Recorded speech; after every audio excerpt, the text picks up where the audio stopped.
Good God, Lord. What is it good for? Absolutely nothing. Gold had a good week. Precious metals had a good week. Hi, Craig, Patrick. Hello, Face. This webinar is being sponsored by Forest Park FX, your solution, your broker solution, your education on, what would serve you best in the market is Trent Hoare. Give Trent a call, just introduce yourself. He's going to be a great resource for our whole community. Okay, so TGIF, everybody. Hope everyone had a decent week. You know what I say on Friday, it's a great day to subscribe. Gives you the weekend to learn about the site, navigate it, get a feel for it, plan your actions for next week over the weekend. I think I know that Saturdays are the day for me to be looking ahead. Blake does a great look ahead video. You have to watch that Sunday before the markets open. So just a quick review. Gold looking great. Hard to not like it after a week like this in the backdrop with what's happening with Iran. But I'm going to miss it unless we get one more shot down. So 1300 seemed kind of pat to me. If I miss it, I miss it. I miss trades every day. May have some trouble up here at 1327, but as you guys know, Friday's kind of a book scoring day for me for, cleaning up open positions. And if I want to hold something over the weekend, it's very light because Monday's setting the table day for Tuesday, Wednesday, Thursday, which is exactly what happened in the Dixie this week. Okay, so here we were Monday. Okay, and it set it up for, here we were Monday. So this was a range I was saying to get short. We had a non-confirmation on Wednesday, so it didn't turn out to be a turnaround Tuesday, but the top was put in Wednesday, and nice trade. So on a Friday, you book at least, 50 pips, 60 pips, and take a look at how the market comes in next Monday. Everyone with me on that? Interesting action in the end. Blake will probably address it, how we came off. We missed the line this time. What I find kind of unusual about yesterday's action is that we didn't take out the high right here of 110.03, went to 110.01. So let me ask you guys, do you think there's a couple buy stops above these highs here going into next week? And, 840 is kind of a big area for me, but maybe they take out these shorts first before that happens. So we'll keep an eye on that. Also, the Dixie, when you look at it, despite it finally giving up a little bit and starting this breather, viewing this initially as a correction, 92.20 was the target this week. I look at this 91.31 as being important. That was a previous low right here. Okay, so on any pullback, that's going to be a real important area. I'd say under 91.31, then this was just another bounce before a failure. I still see the potential for pulling back here and then making another run towards 94.95. Everyone with me on my stuff? And then just wrap it with EG. So this was something else I talked about buying it. Of course, the BOE bailed me on the trade, but technicals were pretty good. It held right at the 50% retrace level on this pullback this week right here. So 87.31 was halfway back of the whole move from 86.20. To me, short term, I can't short it. Pretty good momentum up here. I expect some type of bull flag to develop. You could almost look at this as being some kind of neckline right here at this 88.40 level. And we get through here it looks like 89.5 back to these ranges. So again, it's right on the off number. It's not a bullish candle, but it's not a bearish candle either. You know, we have a red body here. The off number was 96, so you know we're right around there. It's enough to say you could go home long, and the short-term formation tells me that there's at least, here's your flagpole. So just watch this consolidation. It could go on for a little bit. Maybe this is the low, maybe 87.80, but I do believe eventually we'll take out this high, get these stops, and more above it. So TGIF, Blake, buddy, how are you? Good morning, Dale. How did your game go last night? Well, actually, it was just practice, and I went out and practiced. It was 100 and some odd degrees yesterday, and I was out practicing with the boys, and I slept like a baby. I was out. Yeah, I mean that just took the wind out of me. I tell you. I mean, just baking out there in the sun, and so we have our first playoff game is on Saturday, and if we win, we have to beat them again on same team. We have to beat them again on Monday because it's double elimination, and the team has not lost one game all season. They lost one game all season, so this team is beyond awesome, and so we're just happy we made it to where we're at, and we want to win on Saturday, but there's no, you know, I mean, if we lose, a good game. It will be a good game. We lost. Know, like I say, you know, surround yourself by traders better than you. Sometimes you play a better team, you rise to that level. Yeah, and you know, and I'm talking about 11-year-old boys, and we went up a division to the top division this season, and we're playing the best team in the best division, and that's basically they lost one game all season long, and we have to face them not only once, but if we beat them, we have to face them twice to win. I used to cry when I struck out in Little League. Did you really? It was at you know, that doesn't surprise me. At that age, you're sappy. You'd cry a day. You got struck out, you'd cry a day. I'm not happy unless I'm crying. I tell you, you're not. That's why I'm in the FX business. Sappy son of a gun. Anyway, I used to crush my bat against home plate, and you know, I kicked the catcher over, and then you know, knock out the umpire. I'm just kidding. Yeah, you're a man. No, I'd get thoroughly irritated when I strike out. Anyway, it's hard. Anyway, it prepared you for trading. It did. I almost the same kind of feeling. I do. I get thoroughly irritated. I went off the handle yesterday, and I'll talk about it really quick. Go ahead. I had the Aussie New Zealand nailed. Nailed. I bought it at 105. What is it? 105 and a quarter, maybe right here. 105.30, and I made it up to 106, and I have left all of this on the table. And I was telling, you know, one of the couple of traders yesterday, Catherine had asked about it, and I went just off the handle, not at her obviously, but at myself. I'm so irritated that I missed this move. It's been a great move for those of you that, and by the way, Stelios in his active patterns in play, he's got the Aussie New Zealand. He's up, you know, 2%. He actually took a third off this morning. He told us all in the chat room because he's got to feed his kids, so he made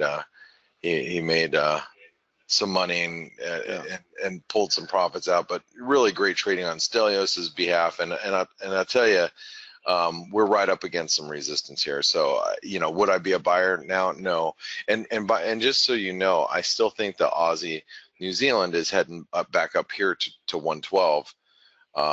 You know, I think we're heading back up here. I just don't, I can't buy it now. I have to buy it on some sort of dip. I'm hoping we get a dip, but it may not happen.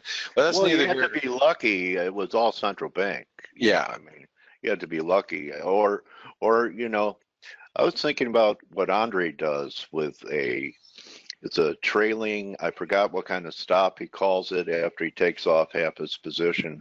Trailing That would stop? keep people in longer. Yeah, but it's some type of, if he's here, maybe you could, Skype it, but it actively trails the market. You don't have to do it manually. And that would be, something worth trying. There he is. Sounds like a trailing stop, but Dynamic stops is what he said, which I don't know how to get, but you guys out there, you might want to try that. Takes you out of the equation, right? You don't have to make a decision. yeah, So, it's funny. I have, hold on really quick. I use the JP Morgan institutional platform, and they don't have trailing stops. Yeah.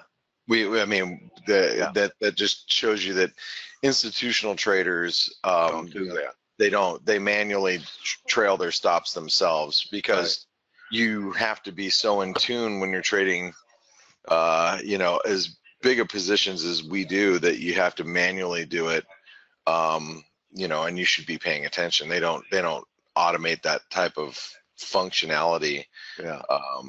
There's a lot of thinking about our community that a lot of people do it manually and they don't have to. And if you don't have to do it manually, it kind of takes you out of the equation. If you just say, you know what, I'm keeping half on, I'm going to use what Andre uses as a dynamic stop and let that decide my destiny, unless I want to take it. Yeah, I don't know. Anyway, hey, let's talk about today, because we have Canadian jobs reports today, and I was short the dollar Canadian. I have a pattern in place still for the dollar Canadian, and I'm still bearish. I'm just hoping. Here, I was talking to one of the guys in the office, and basically, I mean, I'm bearish the dollar Canadian. I just want to try to get a price at 128. This is what I'm hoping for. I'm hoping that the number's just a little weaker and we get up to 128 and I can sell it again, ahead of next week's, hopefully, end of NAFTA negotiations, what I'm hoping for. But more than likely, I'm wrong here, and more than likely the Canadian jobs report is going to be stronger, and the dollar Canadian is going to continue lower. Now, does that mean that I am going to short the dollar Canadian right now ahead of the number? Hell no, that's gambling. I can't possibly do that. I took my position off the table at 127.59 or so, like right around here, like right here when this is this dip afterwards. So we rallied to 128 and change. I sold some at 127.97. I sold some more yesterday, and if you use ForexAnalytix, let me just let's go to active tickers, go over to the Canadian. And by the way, this is the new platform. If you use ForexAnalytix, you got all this analysis yesterday. Here, I'll read it to you. It says the U.S. dollar Canadian has broken decisively below 128 level and rallies to the 128 level. Previous support may offer a good place to be short ahead of tomorrow's Canadian employment report. Hourly RSI is oversold. Then the dollar Canadian had bounced back above the 128 level, and if it is to turn lower, this could be close to the spot, since breakdown point is at 128.20, and we got to 128.15 and we reversed. I added to my short dollar Canadian there, just around 127.90 or whatever it was. I added to it right there, 127.97 I think, and then I closed everything out when we got back here to 127.59 I think is where I closed it all out.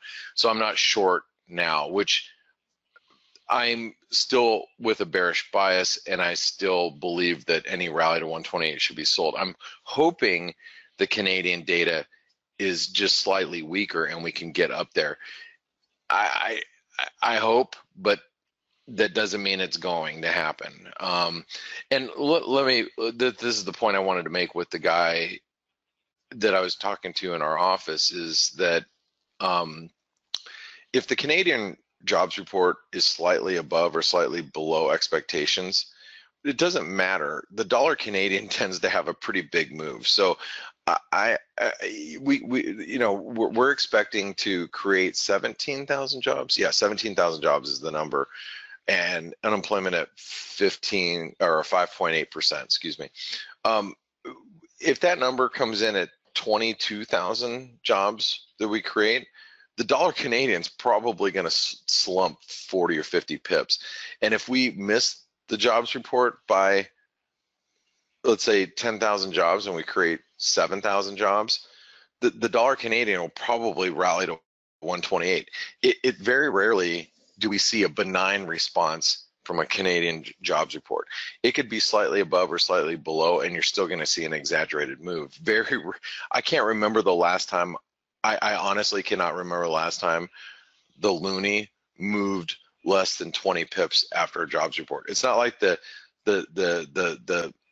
our jobs report, we can come in pretty close to in line, and sometimes we might see the euro dollar move 20 pips and that's it. The jobs report tends to be extremely active for the dollar Canadian. So if we do get a miss, the dollar Canadian could very easily be at 128. That's why I'm trying to be patient here. And like I said, I'm probably wrong. I'm probably going to end up missing this boat and be I'm probably going to go back and punch the catcher as a result. Just kidding. We go back to the baseball analogy from earlier, Dale. But yeah, I mean, I'm more than likely wrong here, and I'm wrong, and I'm not in short dollar Canadian. It's probably going to 126.50. Canada's become like kind of the most active, largest average trading range the last several weeks. If it's better, it's one of the better proxies for the long and short side of the dollar lately, don't you think? And yeah, and the thing is we've seen a lot of there's a lot of volatility surrounding the Canadian due to obviously the NAFTA negotiations, and I strongly believe that the Canadian currency is going to be the beneficiary here. So that's why I really want to be long the Canadian dollar. I may not be long at this very second in time, but I do want to be long the Canadian dollar. I want to talk about a couple other things really quick. We just posted a blog. If you guys didn't read it, here, let me put the link in for you. Copy. I'm going to put it in here. I put it in the chat box for everybody. Make sure you read that that blog post. Stelios and I posted it overnight. It's really, the dollar, I think the bounce is done, and now we got to start looking at precious metals. Now, I'm not going to go into detail about the precious metals. I'll let Steve go into it here in a few, here in the next half an hour, talk about, where we stand with gold and silver. But I think that now that the dollar bounce is over, I think it is over, at least near term. Gold and silver could be the beneficiaries.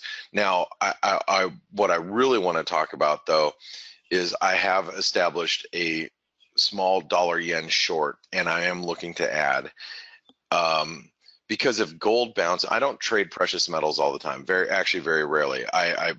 Ironically, I bought some physical gold and I bought some physical gold and silver last week. Which is not something I've done. I haven't done that in about a decade. I actually bought some for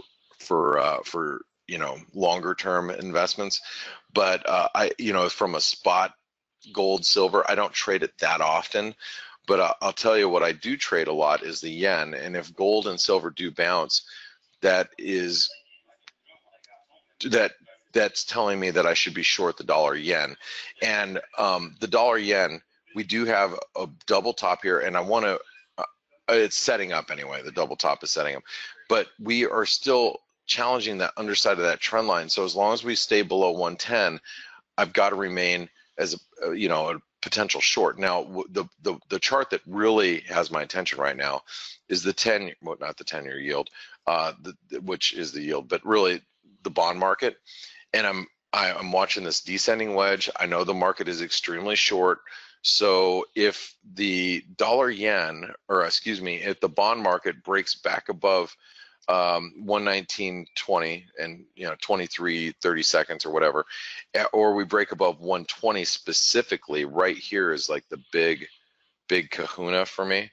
We break above that, I'm going to be aggressively short the dollar yen as yields come down, and I really would, as a result, if you guys trade precious metals, that's a cue probably to be really long gold and silver as we approach those multi-year trend lines. But because I do think that the bond market is going to eventually bounce here, and so again, I am short a little bit of dollar yen as long as we're below 110, and we drop below 109 ish, 108.80. Then I'm going to really start looking at the bond market as being a possible long, and yields are going to come down, and if yields go down, that's going to just further accentuate a euro bounce. I mean, we're already seeing the euro come out of the channel here. Euro could very easily test the 200-day moving average at 120, maybe even come all the way back up to 122. So I am really now focused on the dollar yen. The euro, I think the euro is up against 119.50, 119.60, which is really key resistance.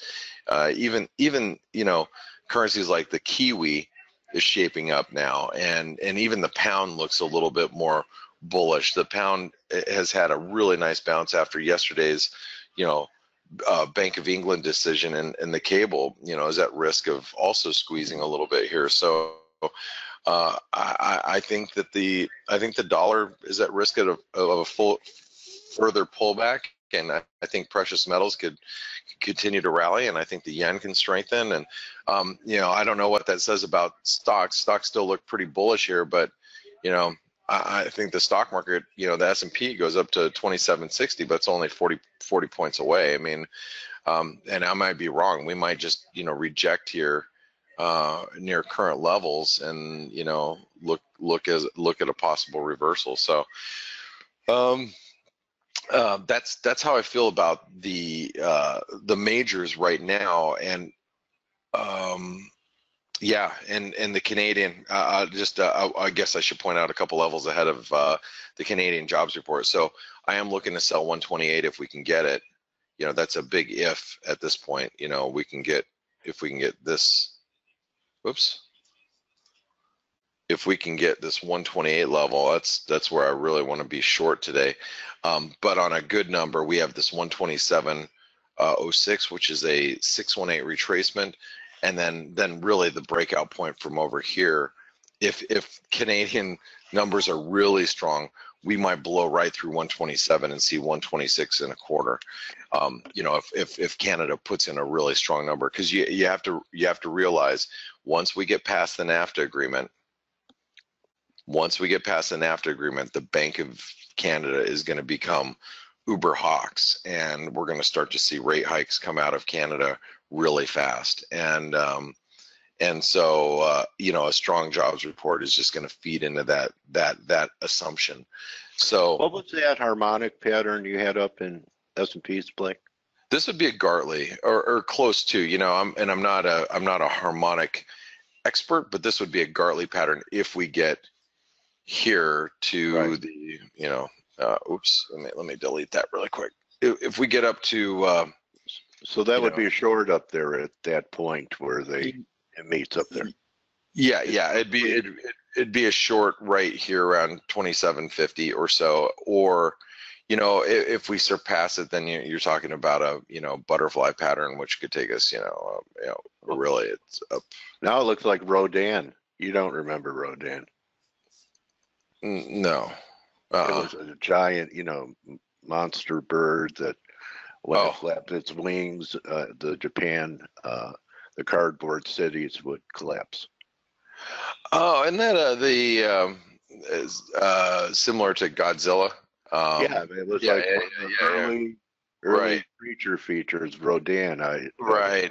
Yeah. I do know it. I did rattle a brain cell that I have. Yeah. So. Thank you for showing me the Rodin today. You're welcome. But yeah, Garley seems like a pretty logical expectation. And the reason, and I'll point this out too, we remember seasonally where we're at. We are in May, and you know, we are tapering off liquidity globally among central banks. So I think that, you know, the selling season this summer, you know, selling may go away, you know, it is really, you know, the market's selling, you know, in the summertime, and everybody goes on vacation or holiday or whatever. I think that'll play into the stock market. However, you know, what we've seen, and we showed it yesterday, what we've seen is the last couple of years that selling doesn't come in until, you know, the end of May. So, you know, we could see a couple more weeks of higher prices before the stock market starts to taper off a little bit going into summer. So anyway, with that being said, I'm going to pass it over to my colleague Steve. I think Steve and Stelios are here today for the Canadian jobs report. Good morning, guys.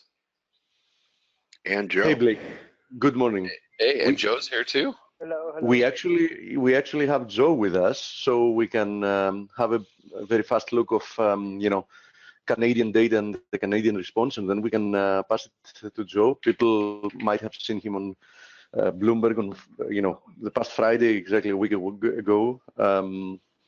He did a great job. You did. I don't see him. Or I guess you guys are bringing him in. Let me see if he's already in, actually. All right. I got to get hopping for Canadian data. So you guys, good luck today, TGIF. And don't forget our sponsor, Forest Parks FX.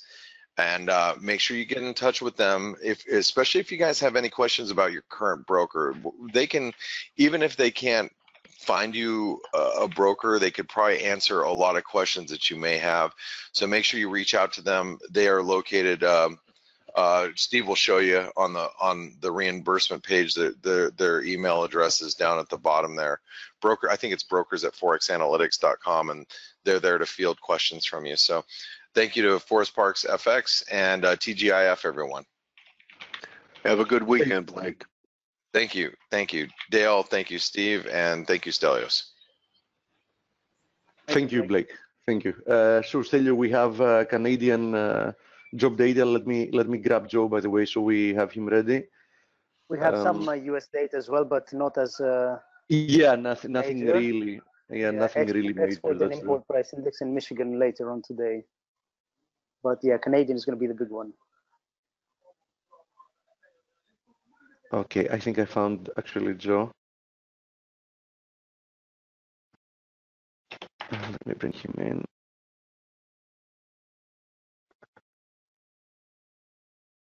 Hey Joe, can you hear us, mate? Hey guys, how's it going? Good, mate. How have you All right, been? Yeah, we can hear you. It's nice to have you with us. You want to get through this CAD data? Yeah, let's go through this CAD data, and yeah, then you know it's all yours. Let's see. Okay, we already see here the Canadian. It broke above at 130. That was actually our target. It pulled back from there. I was expecting that perhaps 128 might provide support. We've broken below it. So I think that you know, after the data, we're going to see if this is a significant break or it was more or less like a false move to the downside today. And you know, we take it from there. We can decide how we're going to react. One thing is for sure, USD CAD is in a slight ascending channel. It's like actually in the middle of it. So in my opinion, not the best. I've been saying it for several days. Not the best pair to trade out there. I mean, it's less clear than other dollar pairs. Didn't Grega want to buy a break in Canada when he was with us? Yes, Grega was looking to buy. That's a good thing that you're reminding it. Grega was wanting to buy a pullback, so he expected a pullback as well. Right. We were both looking at roughly at the 130 level. The difference is that I'm up. Okay, let's see. That's weak. That's weak. That's minus 1.1K. And US import prices have dropped, by the way. Canada April employment minus 1.1 versus plus 20 expected. So yeah, it's a huge miss a huge miss. Import price index, by the way, weaker for the US dollar. Export price index is stronger, so I think the US data is roughly neutral, but Canadian is definitely not good. Yeah, Canadian unemployment as expected and as previously at 5.8%. The import data was revised from 0 to -0.2, and then it came in at 0.3, so it's actually 0.4 lower. Yes. Getting it turning to the upside on your daily, Steve. Why don't you go down a time frame? Sorry, what did you say, Dale? Just what you're doing now, that you went down a time frame. Yeah. Yeah, to the 4 hour. Yeah. So we're not seeing any major rebound here so far from the dollar. But one thing is for sure, it's going to be important to see how the day is going to close, because in essence, if we get a reversal here and we close roughly within this horizontal area of support resistance, a bullish scenario remains alive even in the short term. Otherwise, I would be even looking for the 200 DMA at 126.40 to be the next level of support. Anyhow, we're going to go through looking more currency pairs. But Dale, why don't you introduce to everybody Joe and talk a little bit about him, and he can talk a little bit about himself, of course. Okay, fine. Hi, Joe. How are you today? Hey, how's it going, Coach? Good. You were one of Blake's students. So Blake mentored you, and you worked with him on trading. And how long ago was that? Yeah, that was about 3 years ago. Okay. I was working from home, and I was trying to get more into trading at the time. So I just contacted Blake, and we were able to put something together, and we traded for about 16 hours. Wow. Okay. So yeah, you're in the foxhole with him. What a great way to be trained. Yeah, it really was. It was great. We went over a lot of stuff. Risk management was primarily my big weakness at the time, and actually it still is. It was great. It was a great experience. We all have chinks in our armor. I make the tough money, and then the windfall profits happen without me too frequently. It's amazing how one thing can stick with you, and you keep working on that one thing forever. So you're in the room, Coach, now. Yeah. Coach, if I may interrupt, I think that it's very important stressing out here that Joe is in the field, and he can tell you about his working experience for 17 years. So it's not that and it's important because it shows that even people that are in the field and that they've been doing this job for several years, you can always benefit from extra training or whatever. So Joe is an example of a person that was in the field. I mean, he's considered by all means a professional, a specialist, etc. And still, he wanted to become even better, right? Yeah, that's exactly how it was. I was a trader for 17 years, trading FX and futures, and then while I was doing that, I wanted to get even more training to try and become better. So that's when I just happened to find Blake on Twitter, just like a lot of people did, and then I started listening to him, and I thought, oh, this is great, and then I was able to get some training sessions with him, and it worked out really good. So you pay a little tuition to someone who could help you, or you pay it to the market. Yeah, exactly. So okay. It was a great experience working with Blake, and he taught me a lot more, especially like I was saying about the risk management part. That was one part that I was really lacking, and it really helped out. And you're also moderating the Asian session in our chat room. So why don't you talk about what's going on there? What are the hours that you're around? And, for all you guys out there in Asia, you can learn a lot from Joe while he's, you get like kind of a one-on-one. Any question you have for Joe, you're happy to help and also educate people during that time frame a bit. Sure. So I'm there usually between probably about 8 o'clock and 11 or 12 midnight. And Eastern time, yes. And there are nights when it's quiet, but there are nights when, a lot goes on, and we're kind of active in there. JT's always in there. Richie's been in there. Oliver pops in. He's been in lately. The other night when dollar yen was spiking, we had a very lively discussion trying to figure out what was going on. We figured out it was the merger with Glassdoor. At the same time, the 3 hostages were released, or it was announced they would be released. So we were trying to figure out if it was that, but we eventually figured that, hey, people got to get in and buy dollars ahead of they're trying to jump in front of this Japanese firm to buy dollars because they're going to have to buy Glassdoor in dollars. So Right. we were able to, look at that, and JT was in there. JT, I hope you don't mind me saying this, but he was he had a really great trade idea. He wanted to short it right at 110 and didn't quite get there, but he stuck with it, and then it went up and it spiked through there up to 110.03, and he got filled and it came off, and he made a good profit on that. That was a peak last week. So Yeah, that's what I mean. So, you're getting great content and flow of ideas during the Asia session. So, Joe, you're a great addition to ForexAnalytix. And let me tell you something. You were very professional and outstanding in your presentation on Bloomberg last Friday. Really, I mean, your hand motion. I know you never did it before, but no one would know that. I had never done it before. I was really nervous, and I was kind of thrown out there with about 10 minutes to go. They mic'd me up and said go, and I was like, all right, let's go. But they invited me back. I'll be on again June 4th, and I know what to expect now. So I think I'll do a much better job next time. Needless to say that we've been receiving fan mail and love letters from Bloomberg hosts since, Joe. So please, this time tell them to cool it off a little bit, because we're getting the intercom people very busy. Yeah, wear your wedding ring next time, Joe, when you're on air. I had it on, didn't I? Just kidding you, buddy.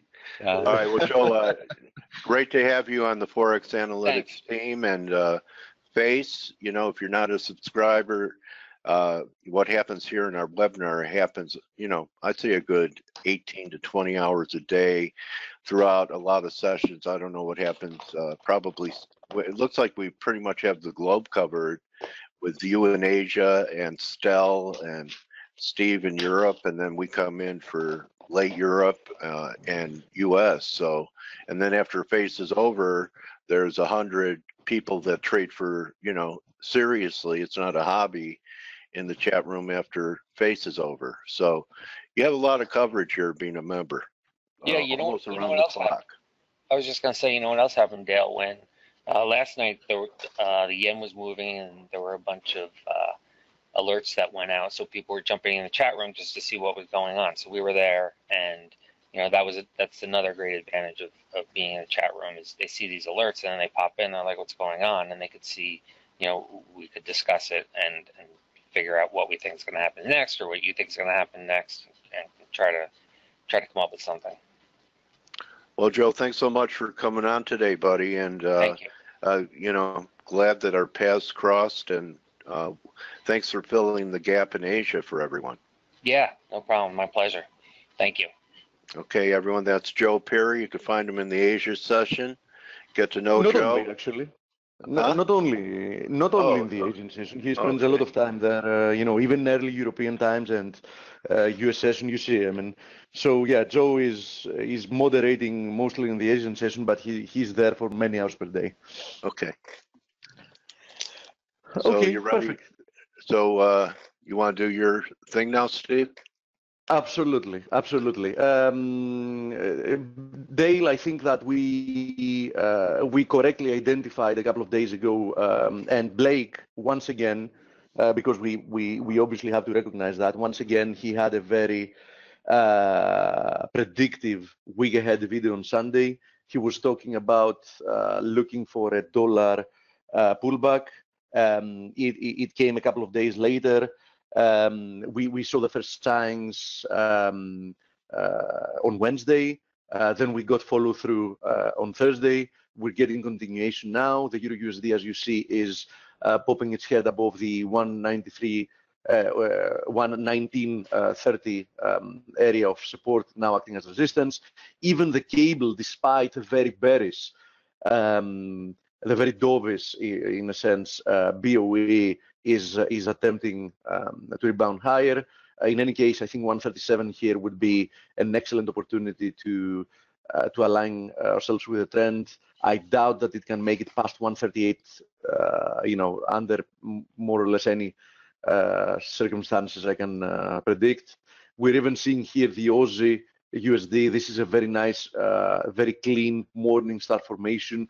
So this points to a stronger rebound. In any case, once again, the 76.40 area that has acted multiple times in the past as support and resistance is, an area to watch. So if we make it there and we reverse, we might actually, feel confident about shorting it again. Now, the Kiwi hasn't produced such a formation, but definitely yesterday's sell-off found support at the 78.6. It's back at the 69.70 area of support, testing it as resistance. As we see in general, the dollar has been pulling back across the board. USD yen is testing once again now the ascending channel support. So far, it's holding up quite nicely in comparison to other dollar pairs. So we have to note that. And obviously, one of the reasons that might be the case is the fact that the risk, remains very well bid. I think that we shouldn't dismiss the fact that yesterday we had Coach.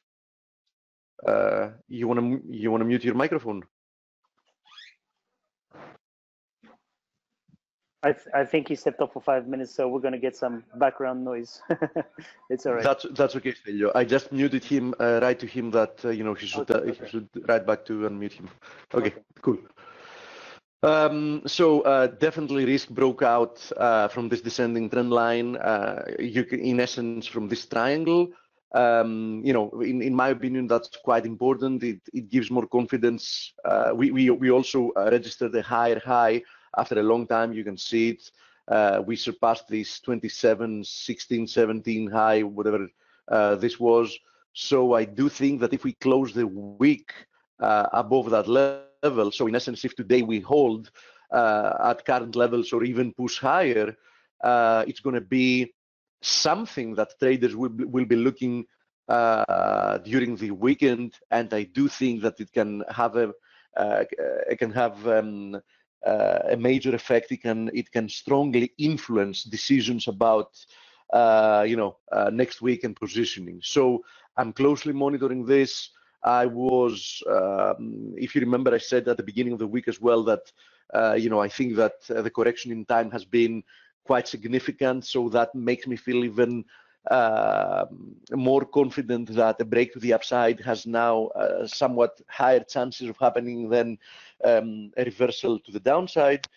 So I made a couple of attempts of buying. I got stopped out at break even both times. I'll be looking to buy once again now that we have this kind of a confirmation. We can also have a look at the Dow Jones. You can see that the Dow Jones, in essence, managed to break out once again as well. And I would be also monitoring this 24,840 level because above it we also registered a higher high in the Dow Jones. Nasdaq was holding better. Anyhow, it's the only index that actually managed to make a higher high back in March before pulling back. So Nasdaq is anyhow holding up somewhat better. You can see that Nikkei is pushing higher from the 20,300 level. I do think that the next area of resistance is the 23,000 level. We might see some kind of a pullback from there. Until that point, I think that it's recovering in quite a healthy manner, and we've already shown DAX and the FTSE. The FTSE has been a beast. At some point, some kind of a pullback should come, but in any case, I think that would be an opportunity to buy. DAX, more or less the same. I would be monitoring from this point on this 12,900 area as support at any retest. So I do think that, you know, risk is looking better and better by the day. I mean, it's not a slam dunk 100% certain that, you know, the period of the corrective moves is over, but I think that the chances have definitely tilted towards that. Now, I do think that there are some opportunities in the crosses, but before I go to that, actually, let's have a look at the metals, because Blake and Stelios wrote a nice post about it as well. In essence, it's a continuation post, partly a continuation post of the one we wrote a couple of weeks ago about the metals. The metals are holding much better than expected, given the dollar strength that we had. In essence, both the major metals, gold and silver, held very significant areas of support, and we're seeing them pull back now. Gold specifically is now once again in the middle of this range. I would be closely monitoring this descending trend line, and definitely this 1355 area. I think that the daily close above 1355 points to prices at least at 1400, if not, if I remember, our target was 1405. Yeah, 1405. Now, if we have a look at silver as well, here it is.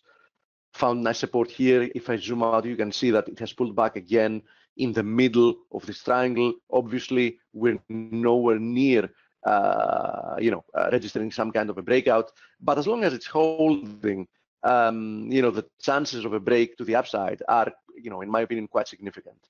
So we're currently testing the 200 EMA. It's not that I'm advocating that somebody should be buying it in the middle of the range, but definitely I'm going to be very interested in buying it if we confirm a break to the upside. On the other hand, I've said before that my macro thesis would forbid me from selling it at a break lower, because I do think that in the long run, silver and gold will be moving to the upside once again. Palladium is testing the 1000 area as well.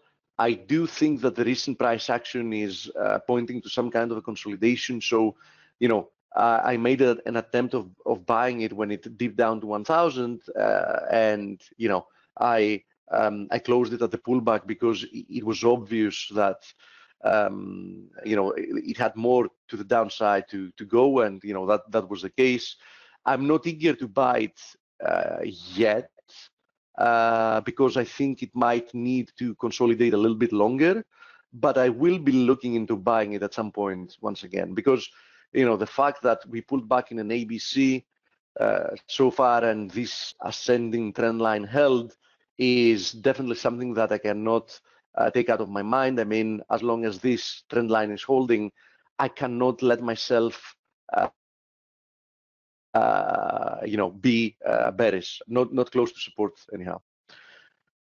So let's have a look at the crosses I was talking about. Let's have a look at the Euro Aussie, the Euro Kiwi, the Pound Aussie, and the Pound Kiwi. So Euro Aussie has broken below this. So in essence, it has invalidated the possibility that this was a triangle. If that was a triangle and the triangle actually held, that would probably point to another break to the upside towards new highs. So that's not the case anymore, and we know that as a fact. Now, remaining probabilities probably point to a deeper correction. The fact that we also cleared this 158.80 area to the downside, which is like horizontal support area, makes me in the near term bearish. I mean, I would find it quite likely that we're going to push back towards the 156 area. Now, if you have a look at the Euro Kiwi, you will see that it's holding much better. The reason is obvious. I mean, the Kiwi has had a very bad day yesterday, but, you know, there is one more thing here: the fact that we have this ascending channel after a move to the downside. The momentum is clearly, you can see it here, the momentum is clearly not one that would indicate an impulsive move to the upside. So I'm a little bit cautious here. As long as this channel is holding, I wouldn't really rule out another move to the downside, to complete like a larger correction. So I have to say that I would be very, very cautious in being long. I wouldn't be short here at the moment, but I would be very cautious in being long. My intuition tells me that it has more to the downside to move, before perhaps resuming the bullish trend. Now, pound crosses, I remember seeing this, and unfortunately, I forgot to show this yesterday. I remember seeing this on the webinar. I had said that a reaction from here should find resistance at these ranges, previous support. And when we were looking at it the day before yesterday, it was actually the pair was actually trading above this area of support. And I remember that I had said that it's still early on the day. Let's first see how it closes, and because it might still hold this previous range support as resistance, and that's exactly what happened. And yesterday we had this big move to the downside, in essence, an evening star formation once again, and we've stalled once again in this area of support. You can see how important it is, because this is an area that produced actually two highs, one in December 2017 and another one in February this year, and now it's the second time that it's actually acting as support. So I have to say that in case we do break lower from here, I'm probably going to be selling, and we'll be looking for 176.60 as the next area of support. So I think that the pound Aussie is by far the best looking from a technical perspective among the crosses. I'm closely monitoring this, and I'm interested in establishing a position if it plays by the book. Now, pound Kiwi, for the reasons we said about the euro Kiwi before, is definitely holding up better. But once again, I have to say here that this move to the upside, you can see it, it's choppy, it's slow, it's overlapping. It doesn't really inspire me as a bullish move that is about to push to new highs. So if I see this ascending trend line, this one, break to the downside, I'm going to trust this break. So I'm going to be looking lower. Now, if we go to the weekly chart, and that's quite important, if we go to the weekly chart,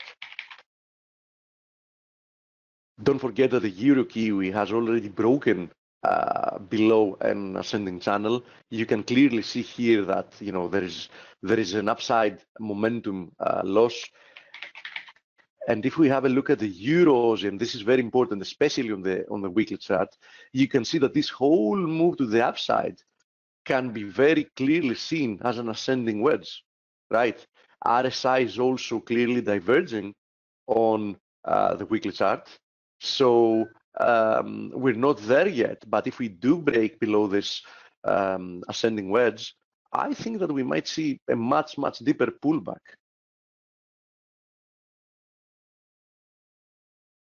Okay, let me go through a few questions.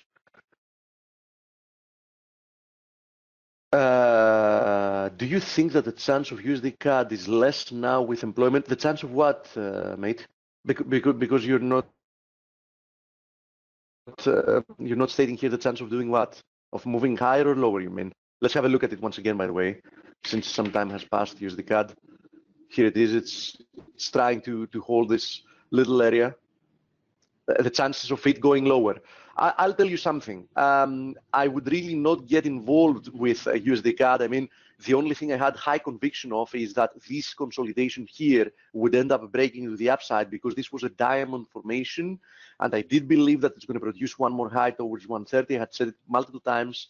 130, though, did create this reaction lower, and I cannot dismiss that, but I also can't dismiss the fact that in the medium term, the USD CAD has been moving higher within an ascending channel, and it's currently in the middle of this channel. So I have to tell you, and I don't feel bad about that, personally, I would make sure that I stay away from it. I see much better, much cleaner opportunities out there. So I don't find a reason why I should get involved with USD CAD. For example, a pair that is much more correlated. It's quite highly correlated with USD CAD. Is the pair I'm already involved with. I'm short USD NOK. Why? Because clearly the technicals on the USD NOK were much better. I mean, we had this ascending channel. This move higher was clearly looking corrective in comparison to the move that we had lower. So, we also had the 61.8 there. So I thought that this confluence of resistances looks much better. So why be short USD CAD and not USD NOK? So that's the trade I decided to take. And, I'm quite happy I did that. Okay, because I have a very nice and a very good entry point, or almost at the highs.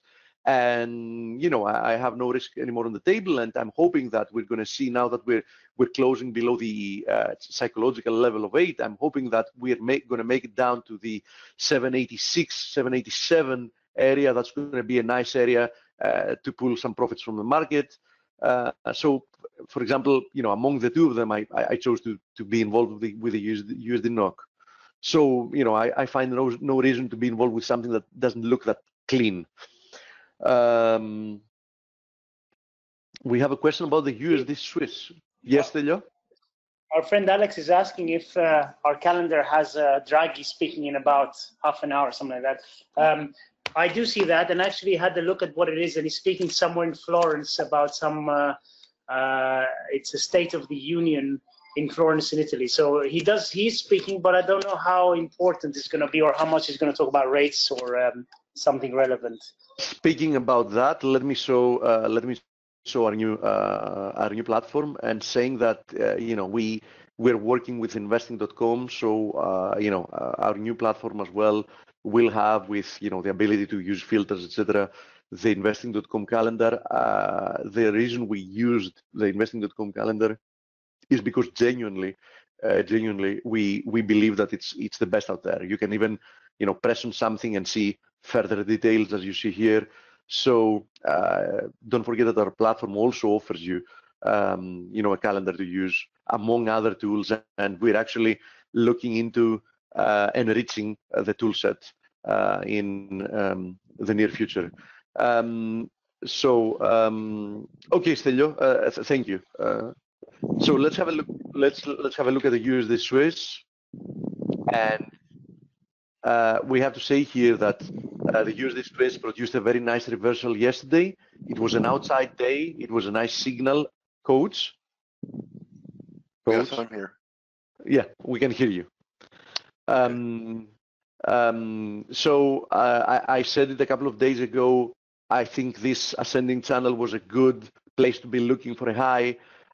We even overshot a little bit by a little bit parity. I think that now a healthy pullback towards, ideally speaking, towards this confluence of supports at 98.50 cents. It's going to be a nice area to be looking to align ourselves with the trend once again. Definitely, I wouldn't be looking to buy yet, only after a couple of days of weakness, because this was a major move to the upside.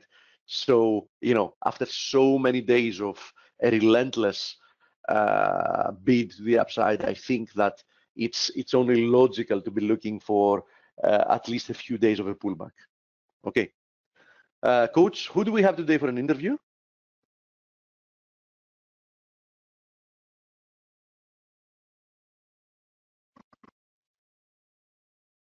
I can check actually. Hold on. Chris Blasi. Yeah, thank you.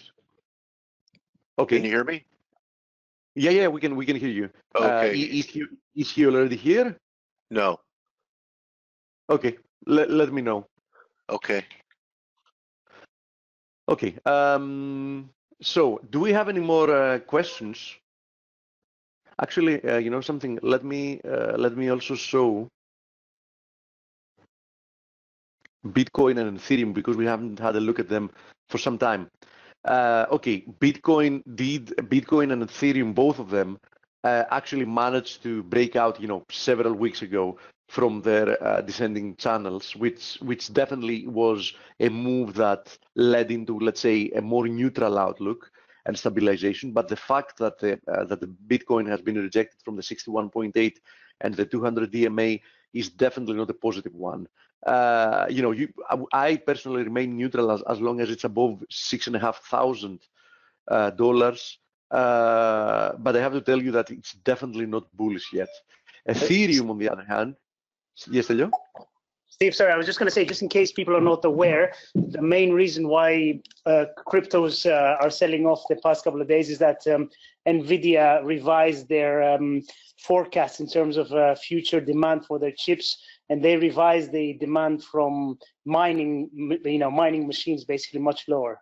And I think that's what's caused sell-off. Which makes sense, because if you think about it, Stelios, this is a delayed reaction to many people getting wiped because they were entering during the absolute mania phase where Bitcoin was at $20,000, etc., etc. So a lot of people got pushed out of the market, and a lot of people are now a lot more cautious than they were in the near past, because they've already, some people that were never into trading, and they don't know what to expect from a market that has gone wild, witnessed, even those that aren't out of the market, but witnessed that there isn't such a thing as an instrument that just goes parabolic higher or lower, and there is no reaction. So I do think that demand has cooled off due to that, and it makes sense, right? Of course it does, and like you said, it's a delayed function, and the top was 5 months ago, and since it started dropping, then you will see the results like we're seeing now. So I agree with you 100%. Absolutely. On the other hand, I have to say that it's a little bit weird in the sense that, in essence, Bitcoin and Ethereum currently are reacting to to news that come as a function, as a reaction of the price decrease, which we already know, and it's already priced in. You understand what I mean? So we are reacting to old news, in essence. Yes, you're right. And it's not the first time a market would do that, right? yeah, absolutely. So Ethereum, on the other hand, was much more constructive. It actually broke above the 200 DMA. It's now breaking below this ascending channel. So it remains to be seen now if this ascending channel was actually a corrective move to the move lower. So we're going to push lower from here once again, or it's simply a new leg to the upside, and we're going to be seeing a correction now. So in essence, for me, it's quite important to see the structure of the move lower out of this channel. We're currently testing the 200 DMA. If I do see an impulsive move to the downside, I'm going to become quite bearish even before we reach new lows, obviously. Now, if we see that the move lower from here is going to end up being more or less, a slow grinding corrective, I'm going to be looking for new highs, especially in the Ethereum market. And something, fundamentally speaking, at least Ethereum, since it's also the basis of the vast majority of cryptocurrencies, I think that it looks a lot healthier than Bitcoin does. But that's my personal point of view. So, Coach, do we have your guest here? No, but actually, what you're seeing technically in Ethereum, Tillin, who was on here, who's strictly a crypto trader, one of the interviews this week, said that Ethereum is taking over market volume share to Bitcoin right now, and a lot of people are rotating out of Bitcoin into Ethereum. It makes sense, Coach. It makes sense. I mean, fundamentally, I think it's a much better place to be. Honestly, that's what I think. So I don't have a guest. And okay. You don't have a guest. So if we don't have any more questions, I think that we can call it a week, and we'll be on the chat room. But I have to say something. A lot of great stuff are coming within the next month from ForexAnalytix. Oh yeah, the new platform. Yeah, exactly. The new platform, and some more things that I don't want to pre-announce. Don't tell them about the group hugs that we're going to have before the show every day. Oh, damn, you just gave it away. All right, including that. But yeah, the platform, everything, Steve, it's amazing.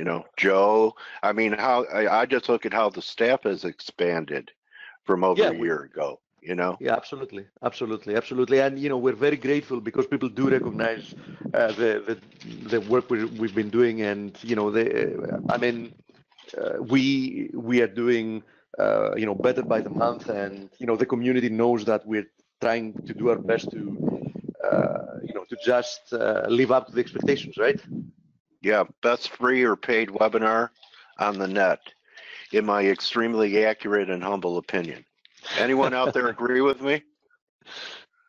I bet there's a few people that agree with me. I know some of you guys are paying to be in a room, okay? And I don't care. You could pay $200 a month and you're not going to find this. I know because I've charged that before. That's very true. That's very true. Anyway, yeah, well, I'll have to reschedule Chris Blasi. I wanted to talk to him because, gold is hot right now, and he has, he's a gold broker, and he's come up with blended precious metal products. So, but, it's 5 after, so I would It sounds interesting. Yeah, so I'll try and get him in another time. And thank you, Steve and Stell and Blake and Thank you, Joe. Coach. And we had Grega here this week. No one should have been caught long the dollar up at the highs early in the week, and there were, pick your own poison. There were many ways to take advantage of it. I think next week's going to be great too, coming into the middle of the month. I was taught to look for just like midweek reversals. Sometimes you get mid-month reversals, and we'll see what happens next week. So thank you everyone for your attention and showing up, and great questions, and enjoy your weekend.